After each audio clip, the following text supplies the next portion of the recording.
Muito obrigada. Nós agora passamos então à senhora professora Isabel Alexandre, não é? Uma vez que o debate se faz no fim. Mais uma vez, cumprimento a senhora professora doutora Isabel Alexandre. Todos nós a conhecemos, de qualquer maneira eu vou fazer uma apresentação também sumaríssima. A senhora professora doutora Isabel Alexandre licenciou-se em Direito na Universidade de Lisboa e foi também nesta universidade que obteve os seus graus de mestre e de doutora em Direito na área de Ciências Jurídicas. É professora associada da Faculdade de Direito da Universidade de Lisboa. Foi técnica superiora da Comissão do Mercado dos Valores Mobiliários. Foi assessora do Gabinete do Governador de Macau. Foi assessora do Gabinete dos Juízes do Tribunal Constitucional e é atualmente técnica consultora do Banco de Portugal e, mais uma vez, eu digo na mesma, muito mais coisas se podiam dizer, todos nós sabemos da valia científica da senhora professora Isabel Alexandre e vamos aprender imenso com a explicação que nos vai dar sobre o tema que é decisões discricionárias em processo civil. Se não se importa, então, muito obrigada. Muito obrigada, senhora Conselheira Maria dos Prazeres Beleza. Eu começaria agradecendo o convite que me foi endereçado pelo Centro de Investigação de Direito Privado da Faculdade de Direito de Lisboa e agradecia esse convite na pessoa do Sr. Professor Menezes Cordeiro e também do Sr. Professor João Pedro Marchante. Também gostaria de cumprimentar o painel, desde logo a senhora Juíza Conselheira Maria dos Prazeres Beleza, que conheço há muito tempo, agradeço-lhe muito as suas simpaticíssimas palavras. Também queria cumprimentar o Sr. Professor Eduardo Vera Cruz, que também já conheço há muito tempo, e naturalmente mais uma vez o Sr. Professor João Pedro Marchante. Como a senhora Juíza Conselheira já referiu, vou tratar das decisões discricionárias em processo civil, que se calhar é um tema um pouco estranho e eu vou tentar, enfim, concretizar melhor o meu tema ao longo da exposição. Nas sessões anteriores nós vimos uma abordagem sob o ponto de vista do direito administrativo, dos conceitos indeterminados, e quando o Sr. Professor João Pedro Marchante me pediu para falar sobre os conceitos indeterminados na área do processo civil, eu tive alguma dificuldade em saber que tema ou que questão precisa é que podia tratar. Como se sabe, no caso do direito administrativo, o problema que essencialmente se coloca é o de saber em que termos é que os tribunais administrativos podem controlar o preenchimento de conceitos indeterminados pelo órgão da administração. Portanto, é essencialmente esse o problema que se coloca. No caso do processo civil, eu pensei que um tema que podia ser interessante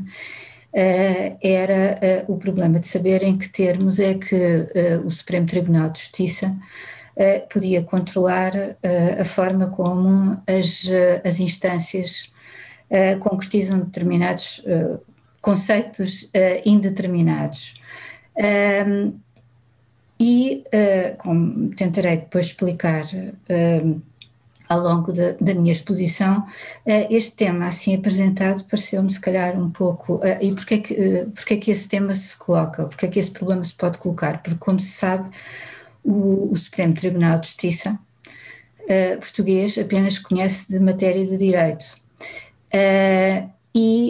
Eu não sei se este tema, eu suponho que não, relativamente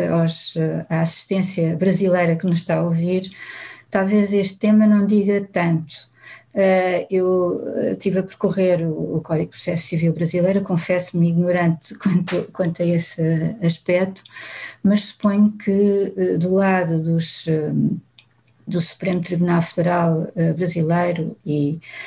não há uma limitação, ou pelo menos eu não a encontrei no Código de Processo Civil brasileiro de 2015, uma limitação desta natureza, como nós encontramos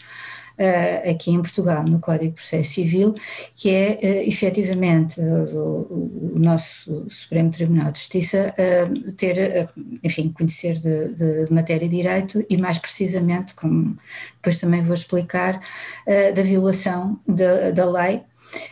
quer violação da lei substantiva, quer violação da lei processual. E, portanto, este é um problema, pelo menos tipicamente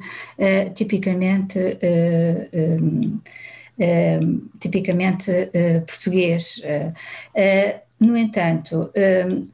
como eu também estava a tentar dizer, este problema colocado assim também me pareceu demasiado restrito. Isto porquê? Porque existe imensa jurisprudência, como eu depois também vou explicar, existe imensa jurisprudência do próprio Supremo Tribunal de Justiça, admitindo que o Supremo Tribunal de Justiça controle a forma como as instâncias concretizaram conceitos indeterminados. Eu achei por bem alargar um bocadinho mais o meu tema e abranger não apenas as decisões das instâncias que concretizam conceitos indeterminados, mas também aquelas decisões das instâncias que podemos chamar decisões discricionárias em sentido restrito, e ainda acrescentei um outro tipo de decisões ao meu problema, que são as decisões preferidas segundo a equidade, ou seja, as decisões que emitem ou formulam juízos de equidade. Eu, entretanto, estou a ver aqui no chat que há algumas dúvidas, suponho, da assistência brasileira em relação ao código que eu citei. Eu disse que apenas tinha pesquisado assim muito sumariamente o Código de Processo Civil de 2015 brasileiro e de facto não tinha encontrado lá no Código uma limitação como aquela que se encontra no Código de Processo Civil português, que prevê essa restrição dos poderes de cognição do Supremo Tribunal de Justiça à matéria de direito e mais precisamente à violação da lei substantiva ou processual. Não consultei outra legislação brasileira e, portanto, não queria abordar esse tema, porque de facto isso, sob a perspectiva do direito brasileiro, porque de facto não o estudei. Mas pode ser que, enfim, possa ter algum interesse também para a assistência brasileira. Então, eu, portanto, no fundo ia tratar destes três tipos de decisões, ou seja, decisões que concretizam conceitos indeterminados, decisões que são decisões discricionárias em sentido restrito, ou seja, decisões que resolvem uma determinada situação de acordo com critérios de justiça ou de oportunidade, e decisões que resolvem uma determinada situação de acordo com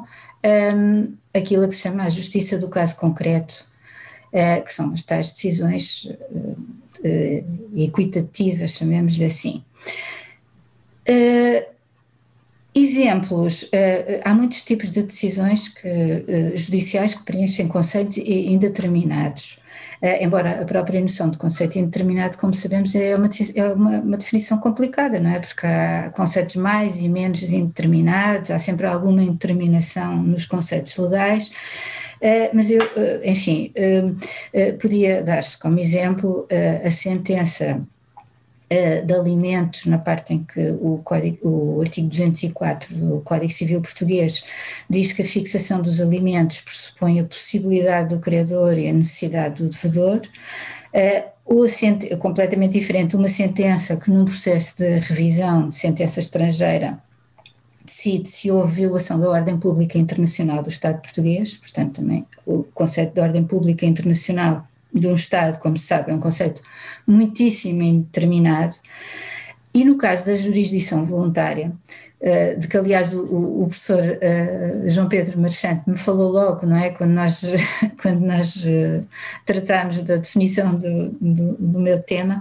no campo da jurisdição voluntária, nós encontramos também múltiplos exemplos de decisões judiciais que concretizam conceitos indeterminados, por exemplo, a generalidade das providências relativas aos filhos e aos cônjuges que estão previstas nos artigos 989 e seguintes do Código de Processo Civil. No entanto, eu diria que não se pode dizer que o preenchimento de conceitos indeterminados seja uma coisa que tipicamente ocorra na jurisdição voluntária. Isto porque, ou melhor, que isso seja algo que distingue a jurisdição voluntária. Como nós sabemos, é uma figura muitíssimo difícil de descrever, não é? Ou seja, aquilo que distingue a jurisdição voluntária daquilo que distingue a jurisdição contenciosa é muitíssimo difícil, mas, por exemplo, há decisões, por exemplo, estou a pensar na decisão que decreta o divórcio por mútuo consentimento, ou uma decisão que ordena o averbamento ou a conversão de ações e obrigações, que são decisões que o nosso Código de Processo Civil português enquadra na jurisdição voluntária. São decisões que não preenchem conceitos indeterminados, não é? E, portanto, eu não colocaria o acento tónico da distinção entre a jurisdição voluntária e a jurisdição contenciosa neste aspecto do preenchimento de conceitos indeterminados, mas, de facto, há muitas decisões da jurisdição voluntária que o fazem. Por outro lado, as decisões judiciais que preenchem conceitos indeterminados não envolvem o uso pelo julgador de um poder discricionário em sentido próprio, tal como este normalmente é entendido pela doutrina administrativista. Eu sei que a doutrina administrativista também não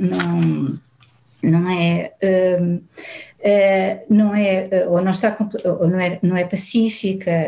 no que diz respeito à própria definição do poder discricionário e a distinção entre o poder discricionário e o preenchimento de conceitos jurídicos indeterminados, portanto eu também não vou explorar muito esse ponto, mas eu diria que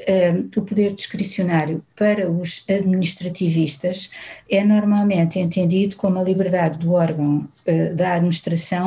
de fixar os efeitos de direito que devem corresponder à previsão normativa. E eu aqui estou a socorrer-me da definição que o professor Sérvio Correia, no livro Legalidade e Autonomia Contratual nos Contratos Administrativos, faz da discricionariedade ou poder discricionário. Liberdade essa que não se verificaria quando esse mesmo órgão administrativo preenchesse conceitos indeterminados. Portanto, a doutrina administrativa faz essa distinção. No entanto,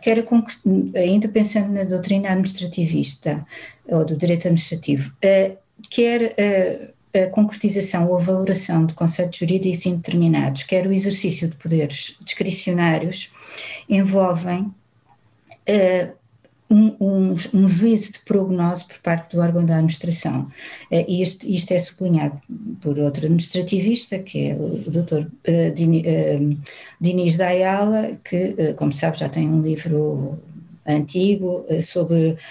o déficit de controle judicial da margem de livre decisão administrativa. Daí, e por causa da existência deste juízo de prognose,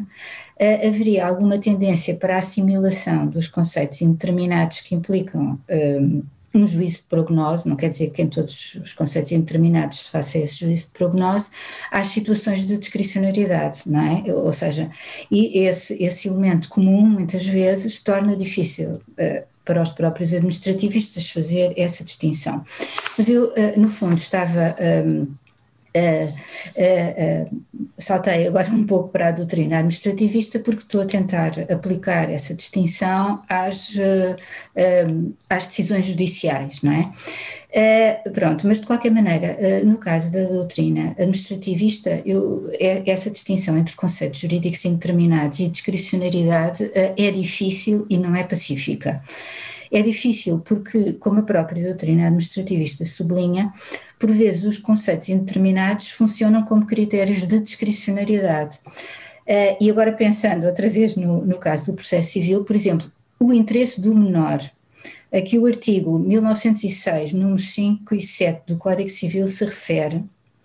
deve pautar a determinação pelo tribunal da residência do filho e os direitos de visita, determinação que o Supremo Tribunal de Justiça tem entendido caber unicamente às instâncias, ou seja, o interesse do menor, conceito indeterminado, é depois um critério de discricionariedade do juiz, não é? Quando escolhe a concreta providência mais adequada aos interesses do menor. Eu agradeço à assistência que me está a enviar aqui algumas mensagens muito simpáticas. Por outro lado, esta distinção entre conceitos indeterminados e discricionariedade na própria doutrina administrativista também não é pacífica, porque e na doutrina administrativista e na doutrina em geral, porque, por exemplo, para Engels, na sua introdução ao pensamento jurídico, os conceitos que exprimem discricionariedade constituem uma subespécie dos conceitos jurídicos indeterminados. Por exemplo, também para a professora Ana Paula Dourado, que ontem nos fez uma exposição também sobre os conceitos indeterminados no âmbito do direito fiscal, seguindo parcialmente esta orientação, a professora Ana Paula Dourado considera que os conceitos discricionários, no seu livro sobre o princípio da legalidade fiscal, considera que os conceitos discricionários constituem uma categoria dos conceitos indeterminados, embora confiram uma autorização à administração para ponderar as circunstâncias do caso concreto, cabendo-lhe o juízo subjetivo de mérito dentro dos limites da lei e do direito, contrariamente a outro tipo de conceitos jurídicos indeterminados. Portanto, isto para salientar que não há unanimidade dentro da própria doutrina administrativista, parece-me, no que diz respeito à distinção entre as duas figuras, mas eu vou partir dessa distinção que me parece mais consensual, que é de que, no fundo, no caso da discricionariedade, havia uma liberdade de ação e uma liberdade de escolha, ou seja, uma liberdade por parte do órgão da administração de atuar em certo sentido ou de escolher entre várias hipóteses que na sua perspectiva podiam ser ou podiam mais facilmente prosseguir os objetivos da lei. Manel, conte-me. Entretanto, como eu disse, um exemplo de uma decisão judicial que aplica conceitos indeterminados ao caso concreto é, por exemplo, o caso da sentença de alimentos, naquela parte em que define se determinada pessoa está ou não obrigada a alimentos, porque essa definição parte de uma avaliação das possibilidades e das necessidades em abstrato, embora depois, no que diga respeito à fixação concreta do montante dos alimentos, aí já tínhamos um poder discricionário aliás o Supremo Tribunal de Justiça tem repetidamente feito esta distinção, por exemplo, no que diz respeito ao montante concreto de alimentos, tem entendido constantemente que ele, enfim, não pode ser sindicado pelo próprio Supremo Tribunal de Justiça, porque aqui entraríamos no campo da discricionariedade. sentenças discricionárias em sentido restrito, neste sentido da doutrina administrativista, liberdade de ação, liberdade de escolha. Pode ser, eu tentei encontrar alguns exemplos no processo civil de sentenças discricionárias em sentido estrito, e, por exemplo, parece-me que a sentença que nos temos do artigo 1470 do Código Civil fixa as consequências da falta de prestação de caução por parte do usufrutuário, quando não haja acordo entre o proprietário e o usufrutuário quanto ao destino dos bens, parece-me envolver o exercício pelo juiz de poderes que não correspondem verdadeiramente ao preenchimento de conceitos jurídicos indeterminados, mas mais discricionários, por pressupor a tal tarefa de complementação da facto-espécies, a qual, segundo o professor Cérvulo Correia, teria sempre lugar na discricionariedade, e por isso, parece-me ser esse o sentido da expressão: decidirá o Tribunal constante do número 2 do artigo 1470 do Código Civil. Mas depois, talvez pensando num exemplo com mais relevância prática, quando o Tribunal decreta uma providência de tutela da personalidade, nos termos dos artigos 878 e seguintes do Código de Processo Civil, que são artigos do Código de Processo Civil que regulam o processo especial de tutela da personalidade, parece que à escolha da concreta providência subjaz um poder discricionário a exercer segundo critérios de conveniência e em atenção ao fim último, que esse fim último está descrito na lei, que é o objetivo de evitar a consumação de qualquer ameaça ilícita e direta à personalidade física ou moral do ser humano, ou a atenuar ou a fazer cessar os efeitos de uma ofensa já cometida. Portanto, parece que neste caso, na escolha da concreta providência de tutela da personalidade, nos termos dos artigos 868 e seguintes do Código de Processo Civil, não se exige propriamente o preenchimento de conceitos indeterminados, sendo antes especialmente impressiva a liberdade de atuação e de escolha por parte do juiz.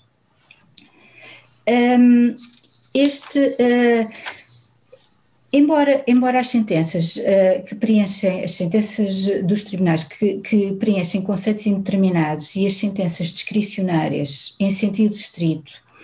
possam, em teoria, distinguir-se mutuamente com o auxílio dos ensinamentos da doutrina administrativista, portanto, até agora tentei importar esses ensinamentos da doutrina administrativista para o campo do processo civil, não é raro a doutrina processualista salientar em relação a várias sentenças que preenchem conceitos indeterminados o aspecto de envolverem o exercício de um poder discricionário pelo julgador, ou seja, esta temática toda complica-se quando, por exemplo, nós pensamos ou nós olhamos para a doutrina italiana mais antiga, que costumava designar muitas sentenças que preenchem conceitos indeterminados como sentenças dispositivas ou determinativas, e aludiam, quando se referiam a essas sentenças, aludiam precisamente ao exercício de um poder discricionário por parte do julgador. E, para complicar ainda mais as coisas, muitas vezes diziam que o julgador, em vez de exercer um poder discricionário, exercia ou formulava juízos de equidade. Portanto, esta indefinição entre a equidade e a discricionariedade aparece muito na doutrina processualista mais antiga, essa bastante conhecida da minha assistência brasileira, Betti, Calamandrei, Raselli, Enrico Túlio Liebman, Mencini, enfim, são autores que diziam claramente que estas sentenças determinativas, através das quais o juiz preenchia conceitos indeterminados, eram sentenças proferidas no exercício de um poder discricionário. Usava-se expressões do género, um elemento da relação jurídica é fixado pelo juiz no exercício de um poder discricionário cometido pela lei, o juiz, no uso de um poder discricionário, molda o conteúdo da prestação. enfim, é muito frequente essa indefinição. De qualquer maneira, um aspecto que parece ter em conta, e agora pensando no problema central com que eu me estava, que eu identifiquei logo no início, que é de saber em que medida é que todas estas sentenças podem depois ser sindicadas ou controladas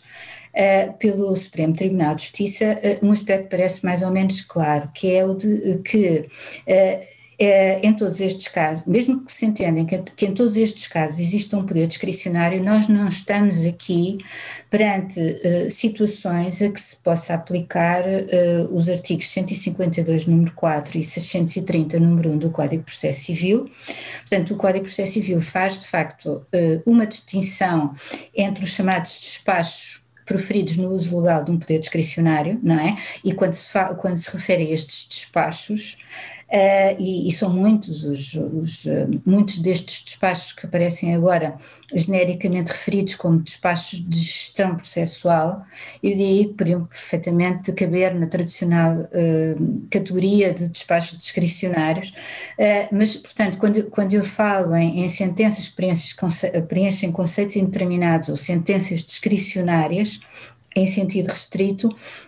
não estou a pensar, obviamente, nestes despachos discricionários que, como se sabe, têm um regime específico de recorribilidade, desde logo porque não são recorríveis, não é? Portanto, nem sequer enquanto que em relação às sentenças que preenchem conceitos indeterminados e àquelas discricionárias em sentido restrito, o problema que se pode colocar é o do seu controle pelo Supremo Tribunal de Justiça e não o problema geral da sua recorribilidade, que este só se coloca em relação aos despachos. Portanto, mais uma vez friso, o problema coloca-se por causa daquela limitação dos poderes de cognição do Supremo Tribunal de Justiça à matéria de direito, não é? Ou seja, saber se nestes casos ainda estamos perante matéria de direito ou matéria de facto. A par das decisões judiciais que preenchem conceitos indeterminados e das tais decisões discricionárias em sentido restrito, no sentido que eu usei da doutrina administrativista, a lei, quer a do processo civil, quer o próprio Código Civil, ainda alude a uma outra categoria, que são as tais decisões proferidas segundo a equidade. E estas, a meu ver, esta categoria ainda mais levanta mais problemas. E que, aliás, não se distinguem claramente das restantes. O Código de Processo Civil alude a muitos casos, por exemplo, no artigo 387 do Código de Processo Civil, prevê-se a fixação de uma indemnização equitativa a pagar pelo requerente dos alimentos provisórios responsável civilmente, fixação equitativa da liquidação provisória do dano no artigo 388, número 3 do Código Civil. O Código Civil, como sabemos, também tem vários preceitos prevendo decisões segundo a equidade a propósito da fixação da indemnização, não é? A fixação da indemnização é muitas vezes feita mesmo por imposição do Código Civil nos termos da equidade. A doutrina tende a distinguir claramente, ou pelo menos em teoria, suponho que é possível distinguir claramente estas duas figuras. Costuma dizer-se que a decisão preferida segundo critérios de conveniência ou oportunidade não se confunde com esta decisão equitativa, porque a decisão conveniente seria a que melhor prossegue uma certa finalidade, ainda que para atingi-la não deva violar a justiça, enquanto a decisão equitativa orienta-se para a justiça em si mesma, independentemente de outras finalidades. O juízo de equidade no Código de Processo Civil abre, de qualquer maneira, eu diria, ao juiz um leque de possibilidades de decisão que parece ainda mais amplo do que das sentenças que preenchem conceitos indeterminados ou das sentenças discricionárias em sentido estrito. De todo modo, mais uma vez, estas decisões que o juiz profere segundo a equidade não estão abrangidas pelo tal regime que eu há bocado tinha referido, do 630, número 1 do Código de Processo Civil, que estabelece a irrecorribilidade dessas decisões, porque desde logo não configuram despachos, não é? Portanto não têm caráter interlocutório, isso portanto significa que não são por natureza irrecorríveis, mas mais uma vez coloca-se em relação a essas decisões preferidas segundo a equidade o problema de saber se elas só podem ser controladas pelo Supremo Tribunal de Justiça, uma vez que o Supremo Tribunal de Justiça só conhece de matéria de direito. O poder que o juiz exerce quando profere uma sentença que preenche conceitos indeterminados ou uma sentença discricionária em sentido estrito, aproxima-se muito daquelas resoluções a que aludem os artigos 987 e 988, número 2 do Código de Processo Civil, de adotar providências e proferir resoluções segundo critérios de conveniência ou oportunidade no âmbito dos processos de jurisdição voluntária. Ou seja, nós, no âmbito dos processos de jurisdição voluntária, temos um regime, específico, não é? De recorribilidade dessas mesmas decisões. Se pensarmos bem, na verdade nós não encontramos uma grande diferença de natureza entre uma sentença de alimentos normal, chamemos-lhe assim, por exemplo aquela a que se refere o artigo 619, número 2, e a sentença de alimentos a filhos maiores ou emancipados que o Código de Processo Civil integra na jurisdição voluntária. Porque em ambos os casos o juiz fixa a obrigação e a medida dos alimentos em atenção às circunstâncias concretas do caso, embora balizado por certas regras legais. E também as próprias decisões preferidas segundo a equidade também têm alguma semelhança com aquelas decisões da jurisdição voluntária, porque também nestes casos o juiz afasta-se da legalidade estrita. Por outro lado, na jurisdição voluntária também não é lícito ao juiz atuar arbitrariamente, o que significa que os critérios de conveniência ou de oportunidade por que o juiz se pauta não podem afastar-se muito daqueles que têm de seguir quando, fora da jurisdição voluntária, a lei dá alguma margem de liberdade de apreciação ou decisão. Ora, como nós sabemos, no campo da jurisdição voluntária, portanto, há particularidades no que diz respeito à admissibilidade do recurso para o Supremo Tribunal de Justiça. Uma vez que o Código de Processo Civil português, também mais uma vez, não sei se o direito brasileiro tem uma restrição deste tipo, mas no caso do Código de Processo Civil português, diz-se no artigo 988, número 2, que das resoluções proferidas segundo critérios de conveniência ou oportunidade na jurisdição voluntária, não é admissível recurso para o Supremo Tribunal de Justiça. As questões que se podem colocar são então, por um lado, a de saber qual o exato alcance do artigo 988, número 2 do Código de Processo Civil, no campo da jurisdição voluntária, ou seja, a saber quais as decisões preferidas em processo de jurisdição voluntária que estão submetidas à regra da irrecorribilidade para o Supremo Tribunal de Justiça. E, por outro lado, a questão de saber se fora da jurisdição voluntária o Supremo Tribunal de Justiça também não pode sindicar sentenças discricionárias, no sentido lato que eu indiquei, e que abrange não só as sentenças discricionárias em sentido estrito,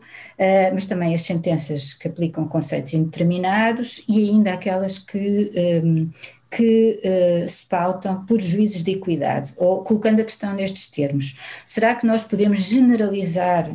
a regra da irrecorribilidade para o Supremo Tribunal de Justiça, que está no artigo 988, número 2 do Código de Processo Civil português, de modo a aplicá-la também aos processos que não se enquadram na jurisdição voluntária, ou porque a lei não os qualifica expressamente como tal, ou porque eles não partilham da natureza de jurisdição voluntária, e natureza é essa que, como sabemos, é muito difícil de saber qual é. Eu, aliás, tenderia a considerar processos de jurisdição voluntária apenas aqueles que, como tal, estão qualificados na lei, porque me parece extremamente difícil encontrar um critério de distinção claro entre a jurisdição voluntária e a outra, e a jurisdição contenciosa, ou se tivesse de optar por algum critério, que me parece se calhar o menos mau, optaria pelo critério da ausência de litígio, ausência de conflitos de interesse, mas enfim, é um problema muito complicado, mas no fundo a questão é essa, é de saber se aquela regra que está predisposta para a jurisdição voluntária, que estabelece a irrecorribilidade de decisões preferidas segundo critérios de conveniência ou oportunidade para o Supremo Tribunal de Justiça, se pode ser generalizada. No que diz respeito a essa primeira questão, a de saber quais são as decisões da jurisdição voluntária que estão sujeitas à regra da irrecorribilidade para o Supremo Tribunal de Justiça, pode dizer-se que é pacífico, pelo menos desde a revisão de 95-96 do Código de Processo Civil de 61, que nem todas as decisões dessa natureza estão abrangidas pela regra. E, portanto, há decisões de jurisdição voluntária que admitem recurso para o Supremo Tribunal de Justiça. Sobre este aspecto, eu, aliás, aconselhava a leitura de um acórdão da senhora Conselheira Maria dos Prazeres Beleza, não é, que tratou deste assunto, que é o acórdão do Supremo Tribunal de Justiça de 27 de maio de 2008, proferido no acórdão no processo 08B com maiúscula 120, em que se diz que, portanto, na altura o Código de Processo Civil de 61 visou alterar o regime resultante da anterior versão do Código, do qual resultava que, em caso algum, cabia recurso para o Supremo Tribunal de Justiça num processo de jurisdição voluntária, apenas sendo possível o antigo recurso para o Tribunal Pleno, que visava a uniformização da jurisprudência.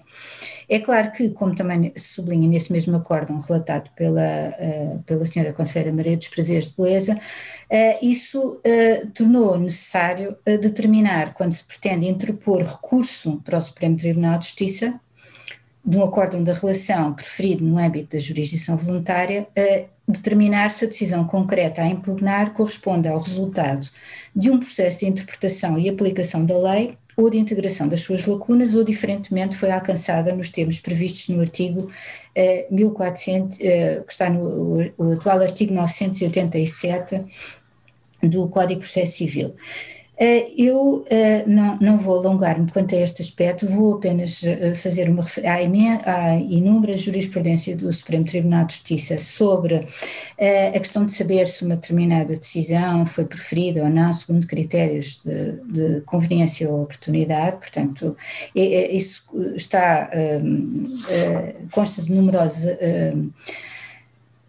acórdãos do Supremo Tribunal de Justiça. Eu diria, se calhar é capaz de ser mais fácil dizer que neste momento me parece que o critério que na prática tem sido seguido pelo Supremo Tribunal de Justiça é, no fundo, fazer depender a admissibilidade do recurso para o Supremo Tribunal de Justiça nos processos de jurisdição voluntária do tipo de fundamento de impugnação invocado pelo requerente. Ou seja, depende daquilo que o requerente invoca como fundamento do seu recurso para o Supremo. Isto o que é que significa na prática? Significa na prática a inexistência de decisões da jurisdição voluntária absolutamente irrecorríveis para o Supremo Tribunal de Justiça, não é? Ou seja, na verdade, qualquer decisão, mesmo de jurisdição voluntária, tem sempre uma componente de legalidade estrita e uma componente de discricionariedade, ou melhor dizendo, de conveniência ou de oportunidade, e portanto tudo depende do fundamento de impugnação. É claro que esta consequência, ou seja, no fundo o recurso nos processos de jurisdição voluntária depender do tipo de impugnação do recorrente, é uma consequência que não é facilmente harmonizável com uma outra coisa que se diz num outro acórdão do Supremo Tribunal de Justiça, relatado pelo conselheiro João Bernardo, no qual, a propósito da questão de saber se determinada revista excepcional era admissível, se afirma não só que o juiz relator da revista normal deve decidir se a decisão objeto do recurso foi preferida com base em critérios de legalidade ou em critérios de conveniência, como diz-se ainda nesse acórdão, ou se entende que a decisão foi preferida com base em critérios de conveniência ou oportunidade ou não. Ou seja, este acórdão não é completamente, não é facilmente harmonizável com isso, ou seja, porque dá a entender que a decisão ou é ou não é tomada de acordo com critérios de conveniência ou oportunidade. E, no fundo, aquela jurisprudência constante do STJ, no que diz respeito à admissibilidade do recurso na jurisdição voluntária, tem dependido muito do fundamento de impugnação. Portanto, como disse, há uma corrente muito forte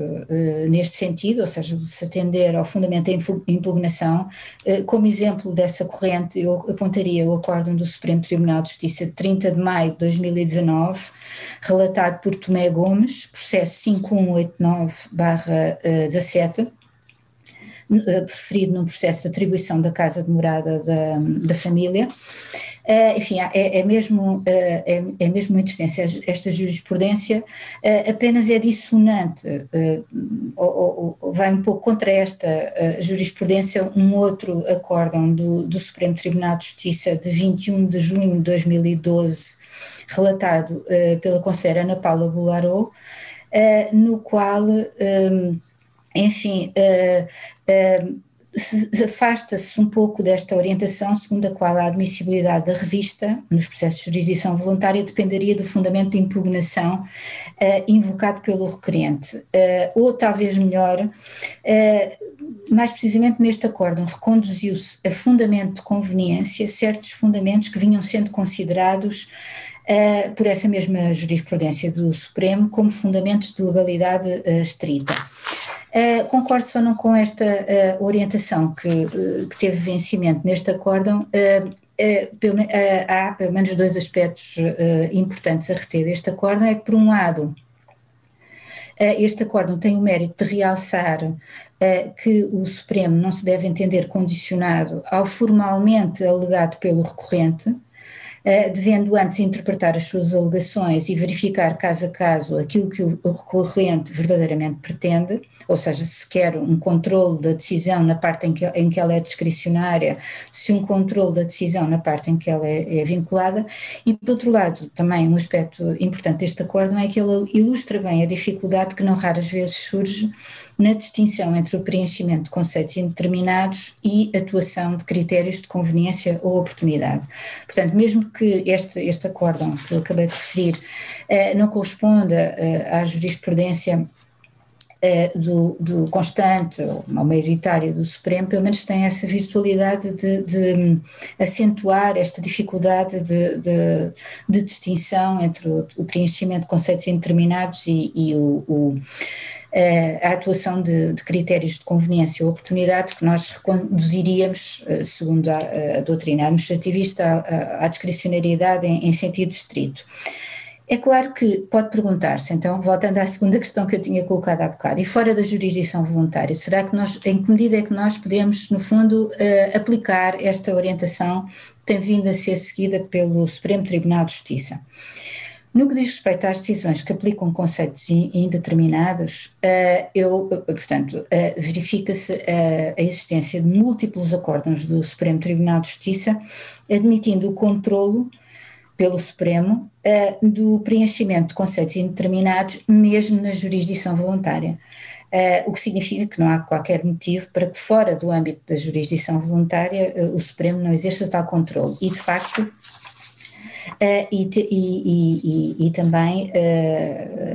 tipicamente fora da jurisdição voluntária também encontramos vários acórdãos, por exemplo, o preenchimento de conceitos indeterminados, por exemplo, na fixação da indemnização, apreciação da violação de bons costumes para determinar se um negócio é nulo ou não,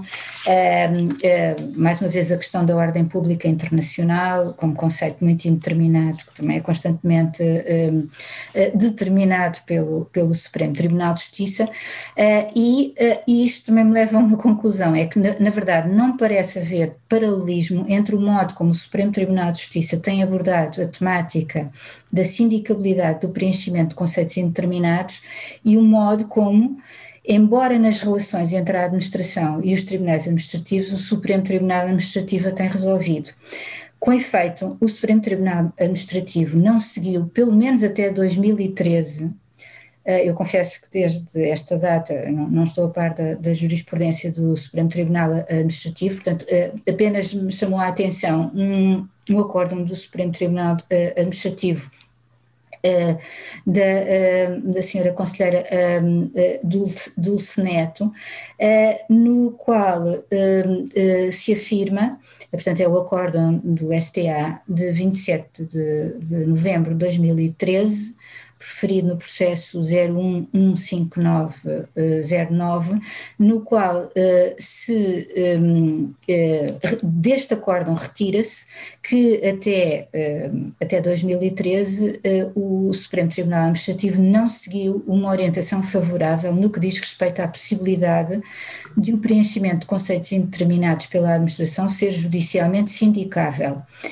Sendo que neste mesmo acórdão da conselheira Dulce Neto se adota o entendimento oposto, ou seja, aceita-se esse controlo judicial. No caso do Supremo Tribunal de Justiça,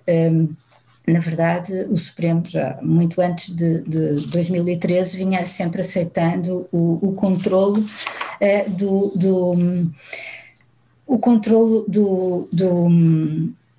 do preenchimento dos conceitos indeterminados pelas instâncias, e na verdade não haveria qualquer razão para o Supremo Tribunal de Justiça não controlar o preenchimento de conceitos indeterminados, pois neste caso ainda se verifica uma tarefa de subsunção dos factos à previsão da lei e, portanto, ainda se está perante matéria de direito. Agora, no que diz respeito às decisões discricionárias e em sentido estrito, e às tais decisões preferidas segundo a equidade, aqui, de facto, o problema é bastante mais complicado. E eu confesso que também não tenho nenhuma solução para este problema. Reparei que, por exemplo, no âmbito do processo especial de acompanhamento de maiores, que o Código de Processo Civil não enquadra sistematicamente nos processos de jurisdição voluntária, embora um preceito do Código de Processo Civil mande aplicar vários, se não a maioria, dos particulares traços do regime da jurisdição voluntária, o Supremo entendeu que, apesar de o Código de Processo Civil não remeter expressamente para a tal regra da irrecorribilidade para o Supremo, das decisões preferidas segundo critérios de conveniência ou oportunidade, esta regra deve também ser estendida, ou seja, no entanto, podemos de alguma maneira considerar que este processo ainda comunga de várias características da jurisdição voluntária e, portanto, eu não posso afirmar claramente que o Supremo Tribunal de Justiça tenha uma orientação no sentido de que fora da jurisdição voluntária, não é, se aplique sem mais aquela regra da irrecorribilidade. Eu diria, e centrando-me apenas na lei, no Código de Processo Civil, eu diria que a partir do momento em que e abreviando muito esta questão, enfim, demoraria muito tempo a ser resolvida com alguma profundidade, eu diria que a partir do momento em que a nossa revista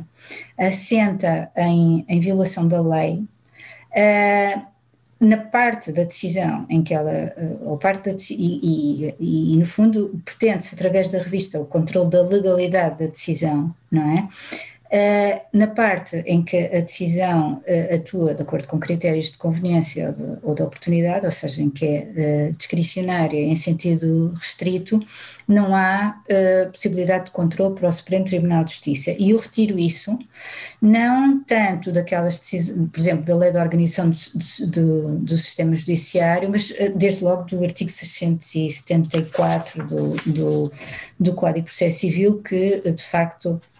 diz que é fundamento do recurso de revista a violação da lei. No caso das decisões preferidas segundo a equidade, aqui o problema é mais complexo ainda, porquê? Porque por um lado a lei da organização do sistema judiciário prevê a competência do Supremo em matéria de direito e pode dizer-se que um juízo de equidade ainda aplica direito, não é? Portanto, no fundo ainda estamos perante matéria de direito. Em relação aos juízes de equidade, a jurisprudência do Supremo tem sido maioritariamente no sentido de que o Supremo não pode controlar os juízes de equidade das instâncias. Nomeadamente, há essa jurisprudência muito significativa no plano da fixação da indemnização, portanto é imensa essa jurisprudência, mas não quer dizer que o Supremo não possa controlar, mas apenas aspectos que não são de aplicação, não são de formulação de juízes de equidade. No entanto, recentemente houve um acórdão entretanto esta jurisprudência também conhece graus mais ou menos distintos, ou seja, é maioritariamente no sentido de que há um reduto que não pode ser sindicado, mas depois esse reduto pode ser maior ou menor, portanto não há também uma orientação uniforme quanto à margem de controlo de tudo aquilo que sai fora do próprio juízo de equidade. Mas recentemente houve um acórdão que eu diria que é um acórdão contracorrente, que alarga claramente os poderes de controle do Supremo no que diz respeito à formação de juízes de equidade, que é o acórdão do Supremo Tribunal de Justiça de 17 de dezembro de 2019, relatado pelo conselheiro Paulo Ferreira da Cunha, processo 669/16. Este acórdão diz claramente, e isso diz-se claramente no respectivo sumário, que é possível ao Supremo Tribunal de Justiça aplicar critérios de equidade, nomeadamente ao nível indemnizatório, não se aderindo ao entendimento segundo o qual tal categoria pertenceria ao domínio do facto e não do direito. Portanto, este acórdão tem, aliás, um voto vencido. E sobre este acórdão também já produção doutrinária, portanto eu diria que esta questão de facto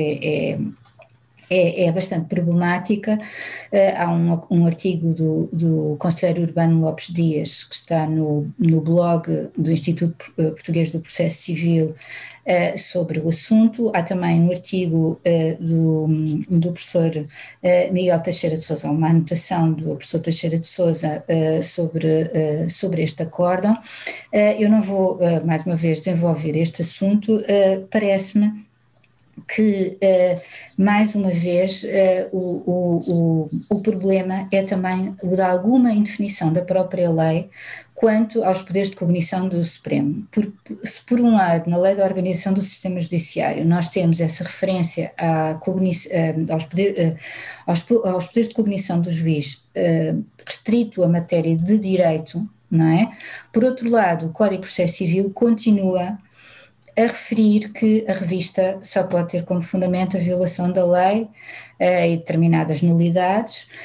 e nós, fazendo uma interpretação histórica deste artigo, ou remontando a Alberto dos Reis, em lado nenhum se fazia referência na altura à possibilidade de controle por parte do juiz do Supremo Tribunal de Justiça de decisões preferidas segundo a equidade. De facto, a equidade, não diria que seja qual for o entendimento que dela se tenha, e este acórdão que eu acabei de referir do Conselheiro Paulo Ferreira da Cunha desenvolve bastante o conceito de decisão equitativa, mas diria que, seja qual for a noção que disso se tenha, não é uma decisão preferida segundo a lei, e portanto tenho muita dificuldade em admitir o controlo por parte do Supremo desse juízo segundo a equidade, pelo menos enquanto se mantiver a redação do artigo 674 do Código de Processo Civil, a menos que se entenda que ele já foi revogado pela Lei da Organização do Sistema Judiciário, não é? Que se refere apenas à matéria de direito e não à violação de lei. Portanto, eu diria que, terminando agora mesmo e pedindo imensa desculpa pelo adiantado da hora, eu concordo com a jurisprudência do Supremo Tribunal de Justiça, que admite um controle eficaz do uso da discricionariedade e do juízo de equidade das instâncias, mas parece-me que pelo menos que ainda continua a existir um reduto, ainda que mínimo, de livre decisão que ainda permanece nas instâncias, à semelhança do que parece suceder nos processos dos tribunais administrativos, nas relações entre os tribunais e a administração, não é? Portanto, ainda diria que há um reduto, embora cada vez mais pequeno, não é, que escapa ao controle do Supremo, de acordo com a lei vigente em Portugal, e mais uma vez também não sabendo se o tema que eu tratei pode ter alguma pertinência para a nossa assistência brasileira. Muito obrigada pela vossa atenção e peço desculpa pelo tempo que vos ocupei. Obrigada, senhora professora, e não peça desculpa porque foi muito obrigada. Para todos nós, seguramente muito útil. Por mim falo, mas tenho a certeza que estou a exprimir o sentido geral da audiência. Eu só vou relembrar 3,5 pontos daqueles que tratou, porque depois vamos então passar à intervenção seguinte. Portanto, eu penso que centrou a sua interpretação, a sua exposição na possibilidade do controle pelo Supremo Tribunal de Justiça de decisões tomadas segundo critérios, eu agora vou utilizar assim uma forma também indeterminada, mas segundo critérios não vinculados, portanto, no fundo, quer no que diz respeito à interpretação e aplicação de conceitos indeterminados, quer no que diz respeito ou quando estão em causa decisões proferidas no exercício de poderes discricionários stricto sensu, e de facto é mesmo assim, como disse, portanto tem havido alguma flutuação e alguma dificuldade do Supremo em distinguir ambas as hipóteses e em depois fazer a distinção entre ambas as hipóteses e as hipóteses em que o Supremo Tribunal de Justiça pode ou não conhecer dos recursos, portanto deixando para as instâncias a palavra final, digamos assim, ou permitindo o recurso para o Supremo Tribunal de Justiça. Eu devo também dizer que este mesmo problema se pôs, por exemplo, nos acórdãos de uniformização de jurisprudência, nomeadamente quando estão em causa a aplicação de conceitos indeterminados. Penso também que há um problema quanto ao critério que o Supremo Tribunal de Justiça deve ou não deve tomar quanto à possibilidade de controle das decisões preferidas segundo critérios de equidade. E, de facto, a jurisprudência que eu penso que é mais significativa nesta matéria tem que ver com a fixação dos montantes de indenização, mas eu não creio que haja aqui uma uniformidade de critérios, porque muitas vezes, sem dizer que vão decidir, acabam por se controlar determinadas indemnizações, outras vezes dizem, se não se controla, digamos, o montante da indemnização, mas controla-se os seus pressupostos, portanto não há aqui de facto uma intervenção, eu penso que unitária, e achei muito interessantes as suas considerações que fez a propósito da jurisdição voluntária, a propósito de várias questões que se podem colocar no âmbito da gestão voluntária e, nomeadamente, e em particular, do problema de saber se pode generalizar, digamos assim, para fora da jurisdição voluntária expressamente qualificada como tal, portanto, expressamente incluída por lei, seja pelo Código, seja por leis avulsas, no âmbito da gestão voluntária, se pode, digamos assim, transpor aquela regra do controle do Supremo Tribunal de Justiça, por exemplo, para os processos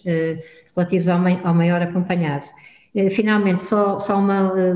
30 segundos para falar do artigo 630, porque também falou da hipótese de, já não pelo controle do Supremo Tribunal de Justiça, mas de controle pura e simplesmente das decisões, no fundo, de gestão processual, ou de adequação formal, ou de nulidades, ou seja, de andamento do processo por parte do juiz, que de facto,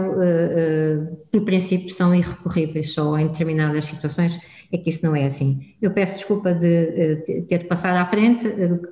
havemos de ter tempo para discutir as questões que aqui levantou, e eu agora agradecer mais uma vez a sua intervenção e